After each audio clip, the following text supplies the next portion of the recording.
Next, in Raksa, we'll be talking about black holes and stars.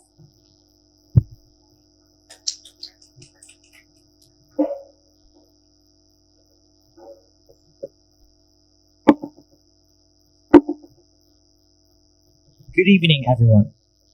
Good evening, judges. First of all, I would like to say it's such a great honor for me to be a part of this amazing competition. My name is Raksa, and I will be presenting a speech to you all on a very interesting topic about black holes and stars.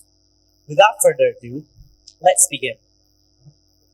Space is big, and it contains many celestial objects like black holes and stars.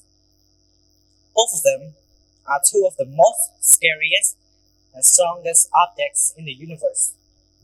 So what is a black hole? A black hole is a region of space and time where gravity is infinitely strong. Not even light can escape it. Needless to say, nothing can escape a black hole. It sucks everything in its radius, then gaining more mass in the process. So how does a black hole form?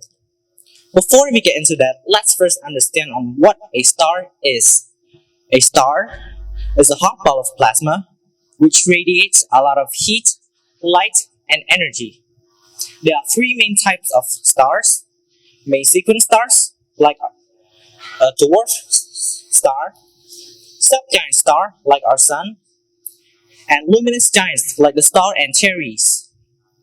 Most black holes are formed when a star collapses, but some are formed at the beginning of the galaxy that they're in. For a star to be stable, it has to maintain a balance between radiation and gravity. Subgiant stars and main sequence stars cannot become black holes when they die because they're not massive enough.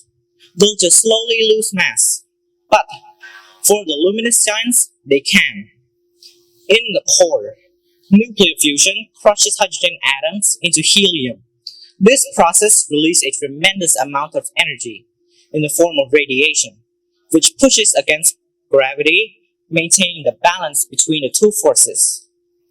But for the luminous giants, they could crush hydrogen atoms into heavier elements like iron. Unlike the elements that went before, iron doesn't generate any energy. So it's just going to build up inside the core until the balance breaks and the core collapses. Within a fraction of a second, the star implodes and dies in a supernova.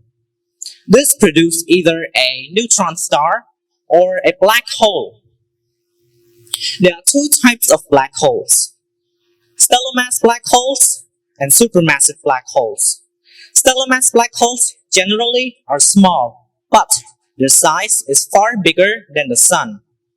And for the supermassive black holes, they are very big and billions of times more massive than the sun. If you fall into a black hole, you'll never get out. And your fate depends on the size of the black hole. If you fall into a stellar mass black hole, you'll immediately get ripped atom by atom before you even get close. But if you fall into a supermassive black hole, you'll survive longer in the event horizon, but your fate remains the same. Aside from being one of the most scariest objects in the universe, one day all the black holes will eventually evaporate away from Hawking radiation. In conclusion, space is infinitely big, and it contains many extraordinary and terrifying objects. Life in the universe goes up and down and keep on ending and starting. So we must enjoy life while we still can, since the future is unknown. It's been a great pleasure for me to be here today. Thank you everyone for listening, and thank you for your time. Have a good night.